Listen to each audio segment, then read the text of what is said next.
Hello everyone, how are we all doing?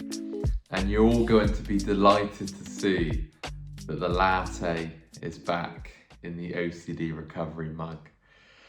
Today I am talking about compulsions and how it is not as simple as just stop them, stop the compulsions, cut them now.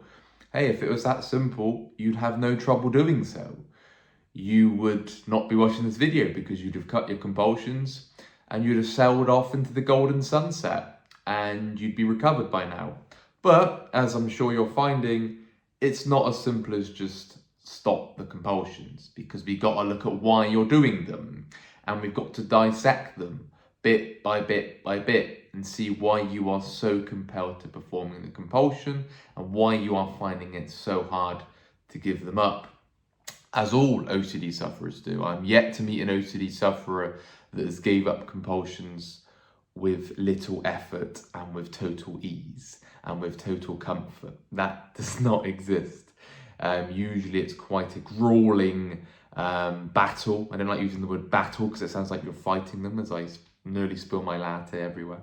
You're not fighting them, but it is quite a grueling journey at times with cutting compulsions, because you can feel like you're getting somewhere and then they spiral out of control and you feel like you're just trapped and you feel like the only way to go forward is performing compulsions because you feel so lost and so stuck and you're suffering. So it's very hard to cut them, and you're going to slip up very often. Try not to get too disheartened and too discouraged when you do slip up. It's all part and parcel of the recovery journey, and this is why it's such a complex disorder to recover from, because compulsions are very difficult to bring down and to ultimately cut.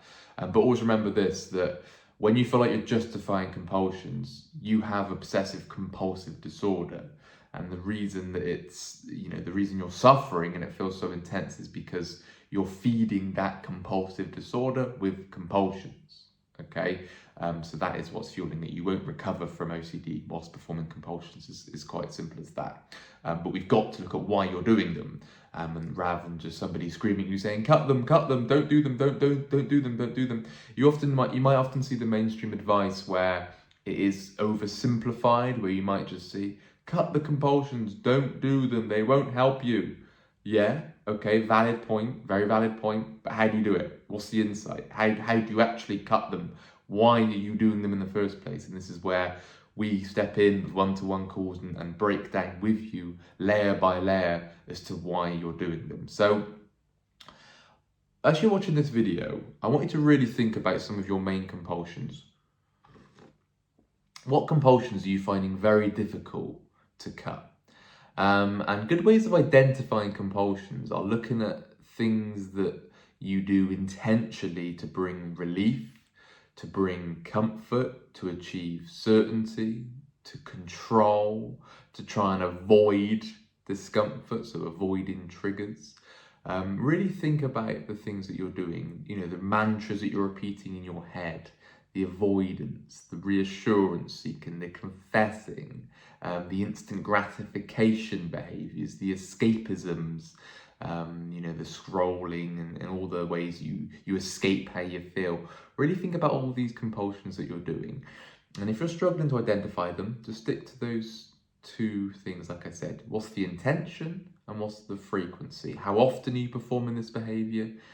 And what's the intention behind it? Why are you doing this behavior? Why are you doing that particular thing that you're doing? And if the answer is I'm seeking relief, or I'm getting rid of a feeling, or I'm chasing certainty, or I'm needing an answer, or I'm gaining comfort, whatever it may be, that would be your answer as to whether it's a compulsion or not. So it's a good way of identifying compulsions. Look at the intention and look at the frequency. Okay? Now, take a look at the main three. We do this in one-to-one calls anyway. I tend to sit down and really look at sort of the top three compulsions. There's so many subtle ones, there's so many hidden ones, but I really like taking a look at the main three ones and just tackling them head on. And we do that by looking at what they are, so for initially identifying them, but looking at the beliefs hidden behind them. Let's take an example. Let's say you are seeking reassurance a lot. Let's say you're seeking reassurance from your partner or from your parents or from your friends. Now, what's the belief? Let's say it's a taboo fear. So let's say it's a bad person fear. And you've got to ask yourself, well, why am I doing that? What's the intention? Well, the intention is into the belief. It's I need to know whether they perceive me as a bad person. I have to know whether I am a bad person. I must not be bad. I must never be bad. I must never do bad. And I must know. I have to know. I need certainty. I've got to know if I have done something wrong, because that means I am a bad person. So that right there is the irrational belief driving the need to seek reassurance. That's why you feel so compelled to seek reassurance from your friends, from your partner, from your family, colleagues, co-workers, your therapist, whoever it may be, is because of the belief driving that. So we've got to take a look at that irrational belief and turn it into a more rational belief that although I would like to know what they think of me, I never need to know. I never have to know. It would be very uncomfortable and inconvenient if they were to think of me as a bad person, but even if they did, I could learn to accept myself as a fallible human being, even if they did think wrongly of me, even if they did think badly of me. And the deeper you go into the disputing with those irrational beliefs, and as you challenge those irrational beliefs, you start breaking down the good and bad people concept. Well, there's no such thing as a bad person. You go a lot deeper in that as you're reading the Myth of Self-Esteem, book number 3 on our reading list. And in one-to-one calls, we dissect this good and bad people definition. You realize that's a lot of the, that right there, that fear of being a bad person drives a lot of these compulsions with the reassurance seeking. We look at the avoidance. Let's take a look at that. What's the beliefs behind that? Well, the avoidance is, a lot of it is how you view the discomfort. I can't stand the discomfort of not avoiding.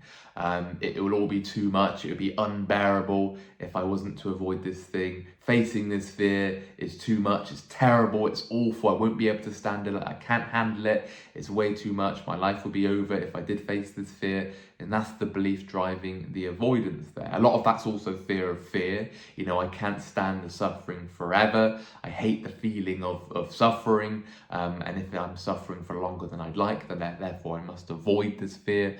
I must do whatever I can to get rid of the anxiety and the discomfort. That leads to avoidance. That leads to the compulsions. So can you see what I'm doing here? I'm looking at the beliefs hidden behind the compulsions, why you're performing the compulsions, and looking at the beliefs that are driving that, okay? When you look at all the mental compulsions, look at all the mental solving, the mental rumination, the mental analysis, the getting to the bottom of in your mind, the replaying. One of my biggest mental compulsions was replaying and solving, constantly replaying the past, constantly solving the past. And that stemmed from, I need certainty. I have to know what I've done in the past, or I need an answer I've got to figure out because I can't stand not knowing. And if I don't know, therefore my life is ruined or my life is compromised. And if I don't get certainty on whether I've done something bad, I can't move forward.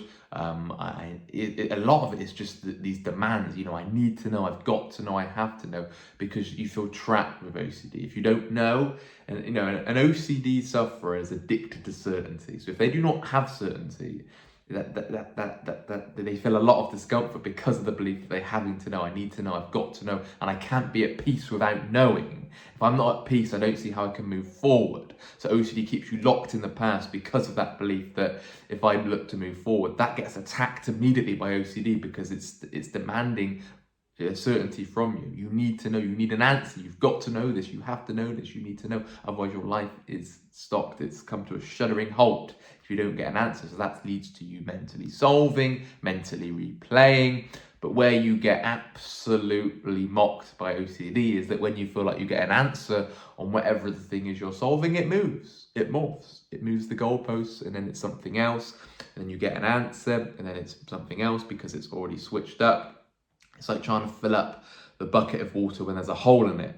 Nothing is enough for OCD. It's never satisfied. It wants more and more and more. It's a very hungry, I don't like calling this beast, shall we say. I don't like saying that because it sounds like there's this monster. It's not at all. It feels like that at times. It can feel like it's this, just sort of reassurance craving thing within you. It's not that at all. It's just a fear cycle, right? It's just a fear cycle. You are currently terrified of what you're scared of, and you have these fears and you have these beliefs associated with these fears, and on all the reassurance that you're seeking and the avoidance that you're doing and the mental analysis and the mental self-reassurance, all that's doing is feeding this OCD cycle. It's feeding the OCD beast, shall we say.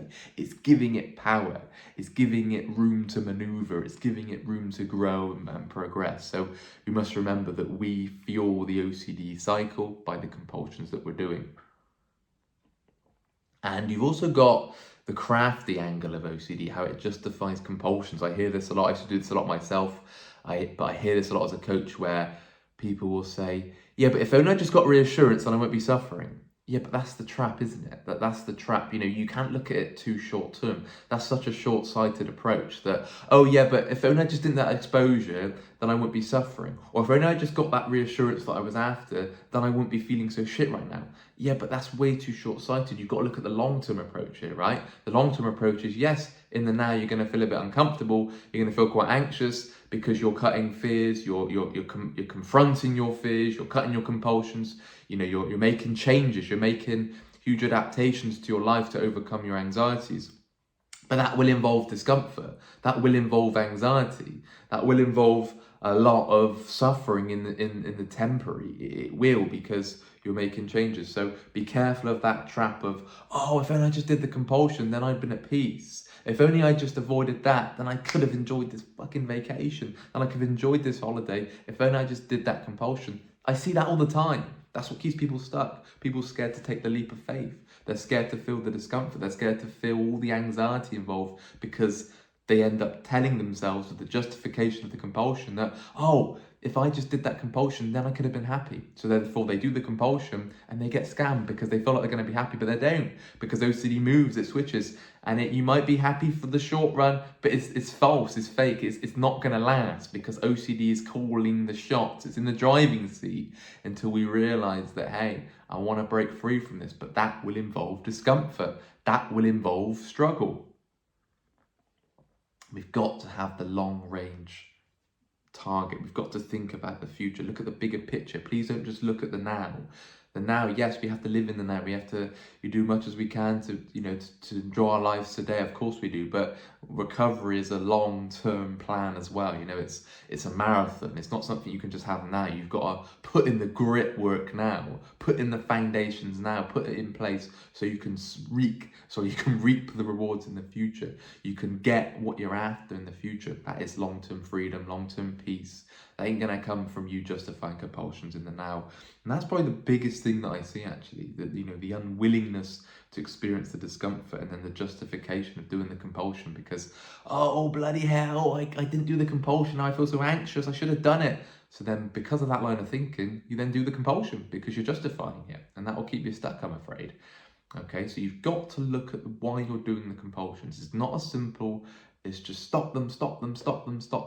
Please take a look at them, okay? Identify them, take a look at the irrational beliefs behind them, and then go towards some exposures to cut them. Face some fears. How can I bring this compulsion down? How could I face a fear here? What could I do here? How can I cut this compulsion? It's not as simple as just saying cut the compulsion. Put a target in place, put a plan in place. And this is where we'll come in as your coach. As coaches here, me, Nick, Elliot, Gemma, Rob, Momin, we'll step in and say, hey, look, here's a good exposure to face this fear. Let's say you have a big people-pleasing compulsion and you're constantly putting on a, over-the-top smiley face around people because you're so scared of their rejection. The exposure there would be, to run the risk and take the chance of looking a bit down, take the chance of not, pleasing everybody, saying no to things, facing your fears, being around your fears. You've got contamination fears, going through the house, touching various objects, being in different rooms. We'll go through that on one-to-one calls so you can really confront the fear rather than just saying, oh yeah, I need to cut the compulsion. How are you going to do it? You've got to break the beliefs down, but how are you going to do it behaviorally? How are you going to actively confront the fear and act against the compulsion? How are you going to do that? This is where it takes practice, it takes a plan. It's not just as simple as just cut it, all right? And this is where we come in with one-to-one calls and we'll help guide you through that. If you're interested in signing up, please email phil@ocdrecovery.com and you can get in touch with one of the coaches here, Okay, I hope you've found this video helpful. If you have, please leave a like. I'm going to enjoy my latte before it gets cold. But please know you're not alone. You know, compulsions aren't cut overnight. It's not a simple fix. They're not an easy change. You know, it takes a lot of grit. It takes a lot of struggle, okay? But they're so worth it. Compulsions are stealing precious time from you. That's how you've got to view it. Every time you perform a compulsion, that's a bit of your future given to OCD, handed to OCD. You're giving OCD the upper seat, you're giving it the upper hand, you're allowing it to call the shots to your life, and it will continue doing so until you really start getting your life back by cutting these compulsions and by seeing why you're performing them, making changes to your beliefs and facing them head on with exposures, shame attacks and all kinds of behavioural work. You can get there, guys. It's hard work, but it's so worth it. Cutting compulsions and the behind the scenes approach of doing them. It's not as simple as cut them. You've got to look at why you're doing them as well.